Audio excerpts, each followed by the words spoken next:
people, welcome back to the Happy Hour TV, where we bring you trending and exciting news. I am Cece. About a week ago, we told you that Nigerian author Chimamanda Adichie wrote an open letter to the United States President Joe Biden, where she criticized the actions of the United States and also that of the British Prime Minister Rishi Sunak towards the February 25th presidential elections, because she said the United States congratulated the president-elect Bola Tinubu on winning the elections. That was the crux of the matter, and that was why she wrote the letter. Well, an unverified news update reaching us today is that the President of the United States may officially respond to the letter after the Easter break, which actually ended on Monday, being the 10th of April. This tweet was made by a Nigerian journalist, Benjamin Mayo, on his Twitter handle. But today, we're going to be looking at some highlights from an interview of the letter's author, Chimamanda Adichie, with Arise TV Nigeria in Lagos State. During the interview, Chimamanda started out by stating her reasons why she believed the election was not credible. She defended her stand in her letter and stated the reasons why she wrote the letter, in her words, to preserve the truth. I wrote that letter because I think it's important to preserve the truth. Right? I think that when something like this happens in a country, it's really important to tell the story of what happened. She also said the election was unforgivably flawed, and she called out the United States for not being what they claimed to be. That this was an election that was really unforgivably flawed, and there's evidence for that. And I felt it was important to say that. But also I wanted to call out the US for what I consider a kind of two-facedness when it comes to Africa. So, the US has a long history of complicity in sort of non-democratic elections on this continent. So recently in Congo, 2 or 3 years ago, they endorsed an election that was an absolute sham. But then the same US will turn around and criticize Congo for not being democratic. And so my point was to say, be what you say you are. When she was also asked why she said the elections were flawed with deliberate human manipulation rather than technical glitches, Chimamanda replied, I think maybe the most glaring is that we Nigerians all saw these mutilated election sheets, right? We all saw them.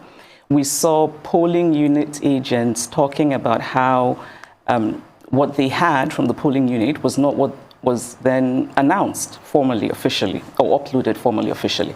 And I think for me, that's a really striking reason and an example of how this election was not about technical glitches. And when asked about her thoughts on the criticisms of the letter, she said that the comments were actually amusing to her. Well, I don't think it's very useful criticism. I should say, first of all, that I've never been fazed by criticism. I mean, I wrote this, of course, knowing fully well that there would be criticism from certain quarters. And I've seen a few things people have sent to me, and it's kind of been amusing to read. Remember, Femi Kayode, Dele Alake, and Festus Kayamo, and others had criticized Chimamanda's letter using a few choice words to describe both her and her letter. Actually, not very nice words were used to describe Chimamanda herself and the contents of the letter. She also commented on Wole Soyinka's response to Dati's interview, in which Soyinka called Dati a fascist. She explained what she felt he actually meant to imply by calling Dati a fascist. I think a charitable way of reading Professor Soyinka's comment is that Professor Soyinka himself, I think it's fair to say that he is not given to restraint in language in general. And so maybe that's where that word fascist came from. In conclusion, she used the term fascist to describe INEC, and she said the INEC chairman Yakubu Mahmood and Nigeria's president Muhammadu Buhari had missed their chances at being heroes, because if they had conducted the election the way it should have been, they would have been lauded not just in Nigeria but in Africa as a whole. Fascist is